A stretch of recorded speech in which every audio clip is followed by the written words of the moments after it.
The man who saved his life, was the one he insulted the most. A Bentley smokes on the side of an empty desert road. The sun burns high. No traffic, no help. Walter Green wipes his hands with a rag, slowly walks toward the car, calm, steady, quiet. The driver's door swings open. Shiny shoes touch the gravel. Richard Caldwell steps out in a tailored suit. Cold eyes scan the man. He doesn't say thank you, doesn't even nod. Instead, he barks, "Don't touch my car! Your dirty hands, stay off it!" Walter pauses, rag still in hand, silent.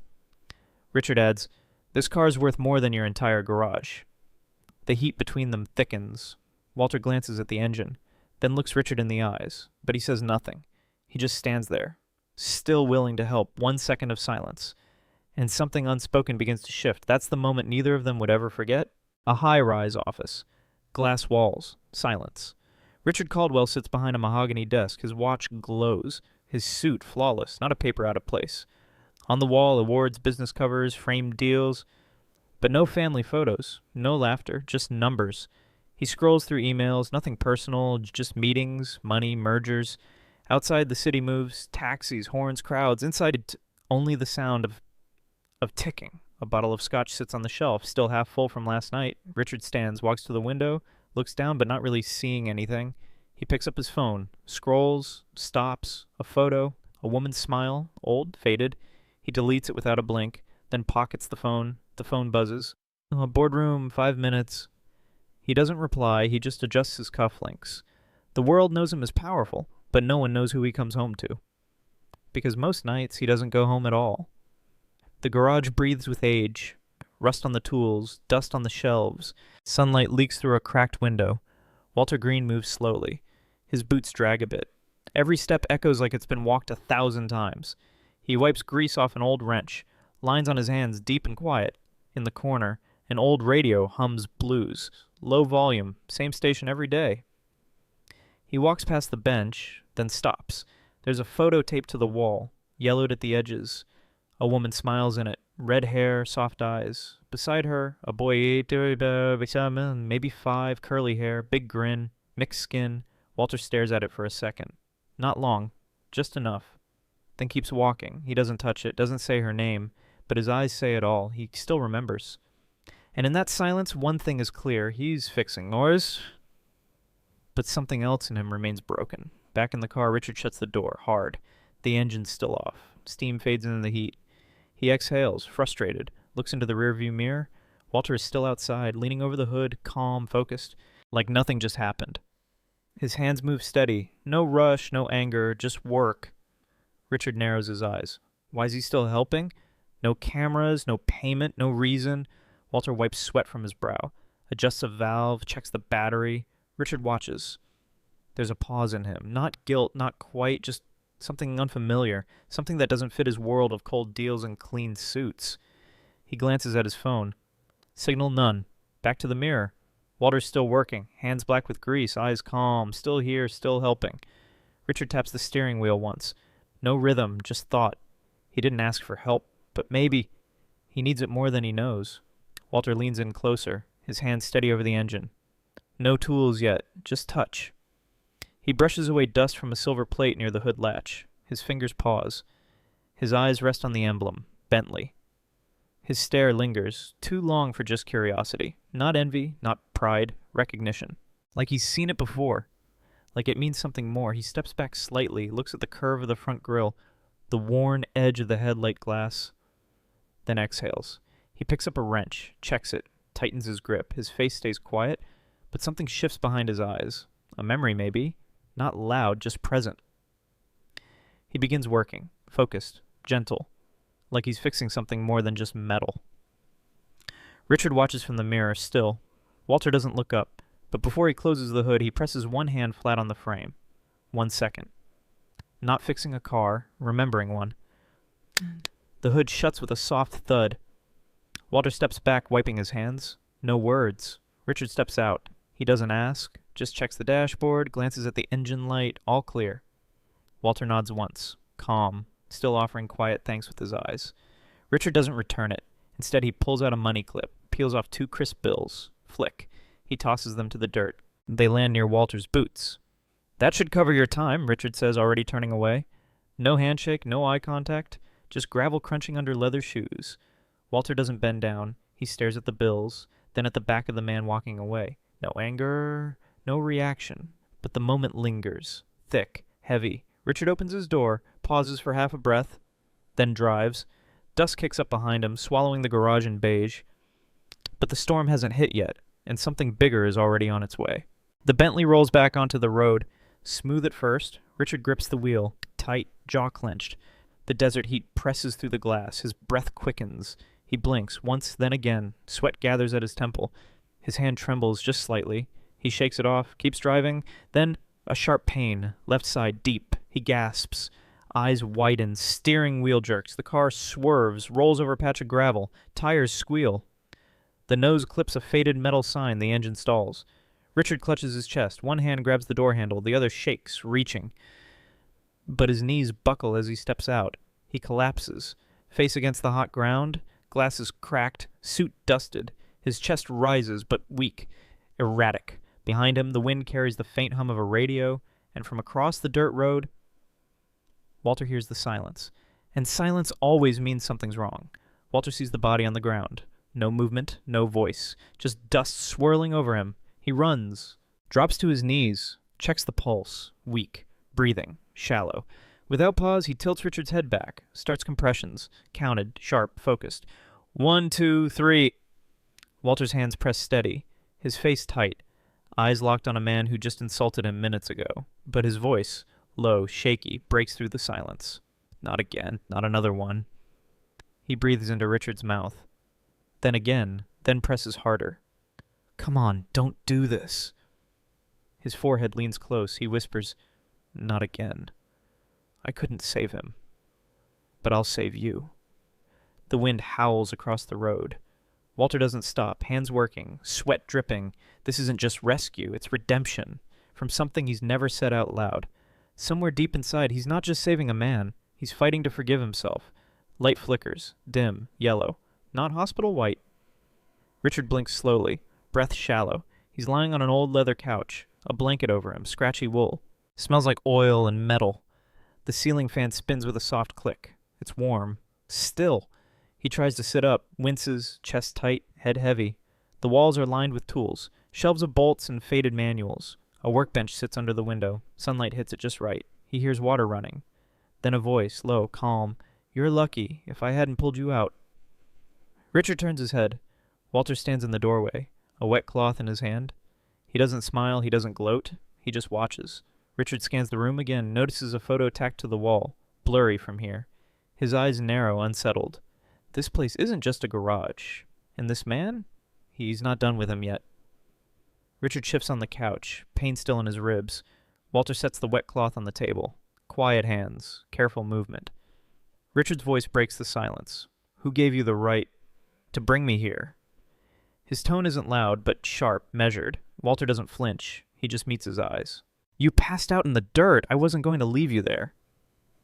Richard sits up slowly, breathing harder. You should have called an ambulance. Walter shrugs, calm. No signal. Closest hospital's an hour out. A pause. Richard looks around again. The clutter, the tools, the old radio still humming in the corner. I didn't ask for help, he mutters. Walter folds the cloth, voice low. You didn't have to. Silence returns, but not peace. Two men, one room, and something unspoken still sits between them. Richard leans forward, face pale, hands on his knees. His voice is flat. You didn't need to bring me in. I was fine. Walter stands by the workbench, back turned, quiet. No, you weren't. He turns around, looks him in the eye. Voice steady, no heat, no pride. If I hadn't pulled you out, you'd be dead. The words land heavy. Not as a threat, not as a favor, just fact. Richard looks away, jaw clenched. The truth stings more than the pain. Walter wipes his hands on a towel, starts organizing tools, like the moment isn't loaded with weight. You don't owe me anything, he adds. Another pause. Richard breathes slow, still processing, still guarded. Walter walks to the sink, turns on the faucet. Silence fills the room again. He saved a stranger. And still carries himself like nothing happened. That's what makes it harder to understand. Richard watches Walters at the sink. Each motion, slow, deliberate, like nothing's wrong. He clears his throat. I suppose I should say thank you.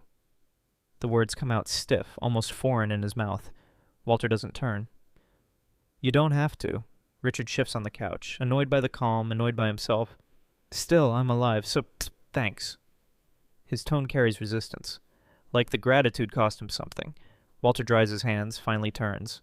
You're welcome? No sarcasm, no weight, just honest, simple. That makes it worse. Richard crosses his arms. Stares at the floor. He's used to power, control, not silence, not debt. Walter walks to the small fridge, pulls out a bottle of water, offers it. Richard hesitates, then takes it. Their hands don't touch, but something still passes between them. Not warmth, not yet, but something beginning to shift. Richard sips the water, still tense, still guarded. His eyes drift around the room again, tools, shelves, dust. Then he freezes. On the far wall above the workbench, a photo, small, framed in cheap wood, old. He stands slowly, walks closer.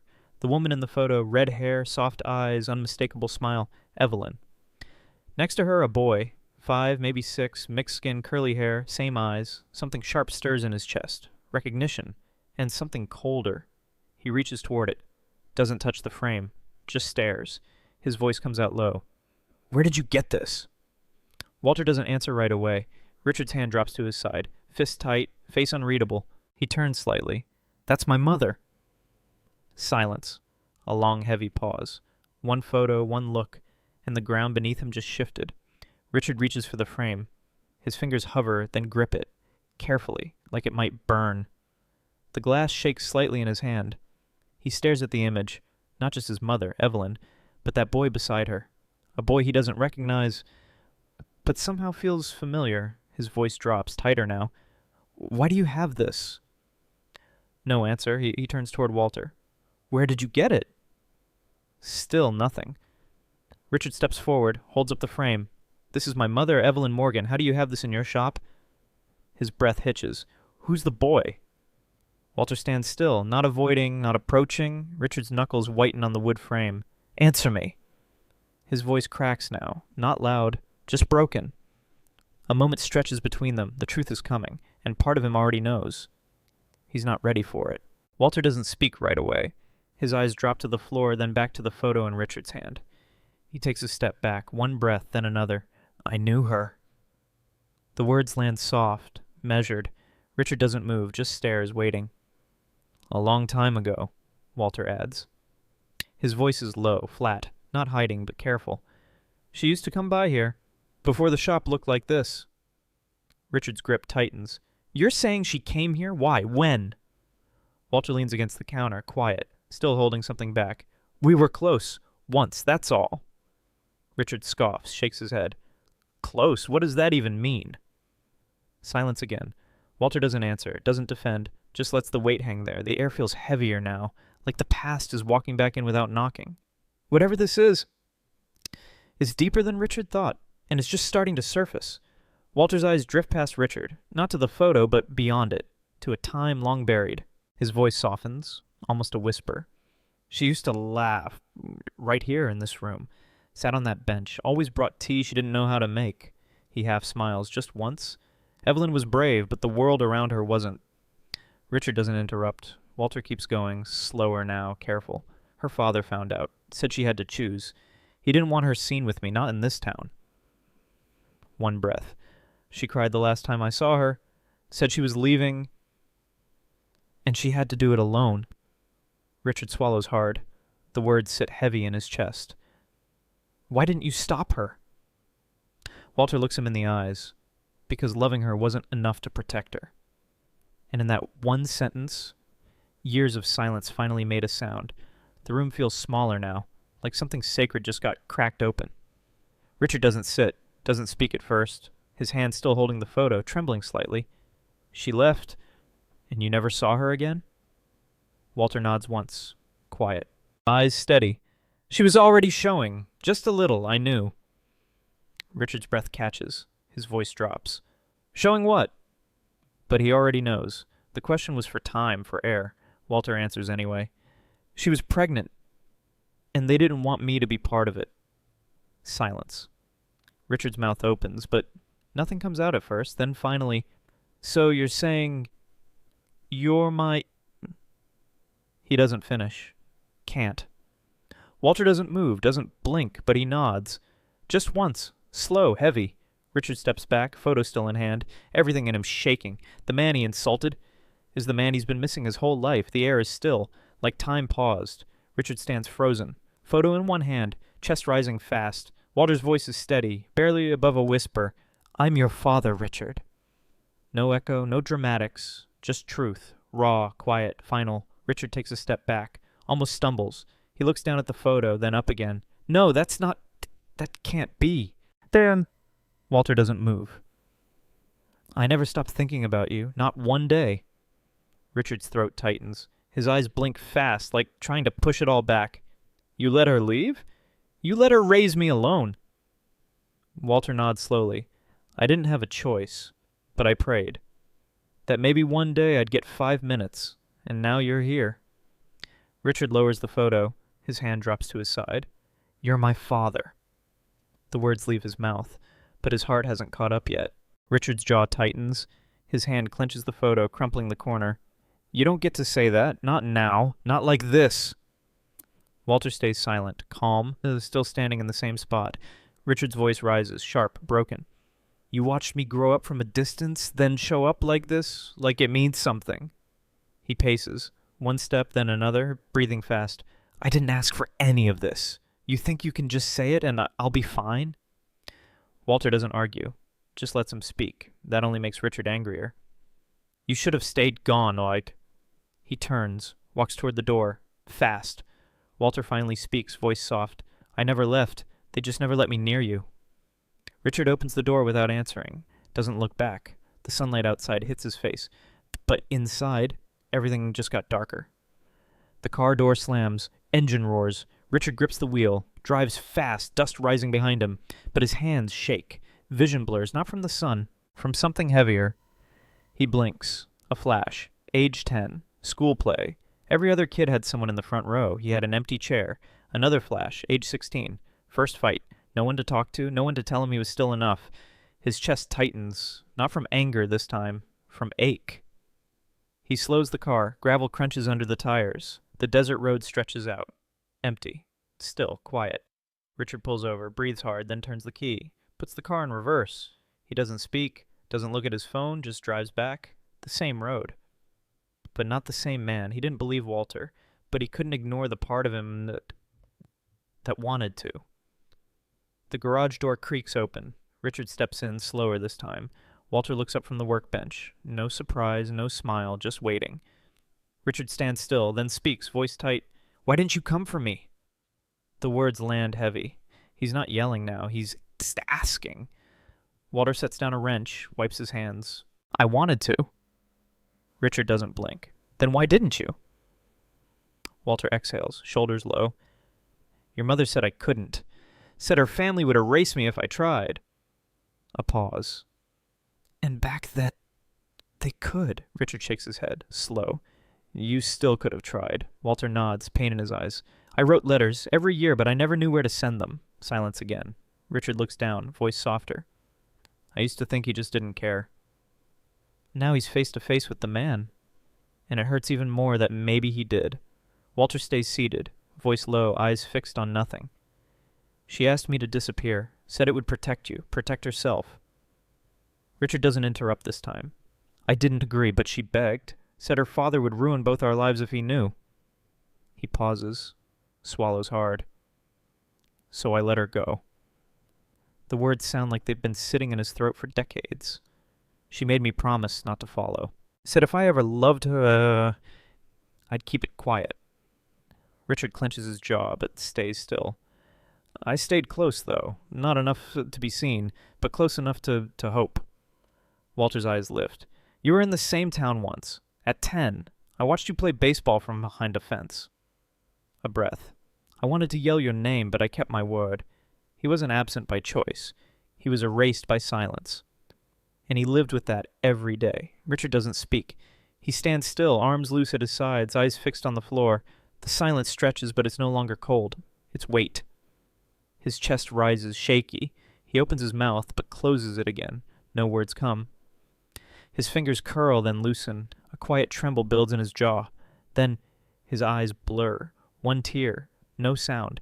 Just the slow roll down a cheek that stayed dry for too long. He wipes it quickly like it didn't happen. But then another falls, and he doesn't fight that one. Walter doesn't move, doesn't speak. He knows this part isn't his. Richard breathes deep, voice thin. I spent my life thinking he left me. I built everything to forget that feeling.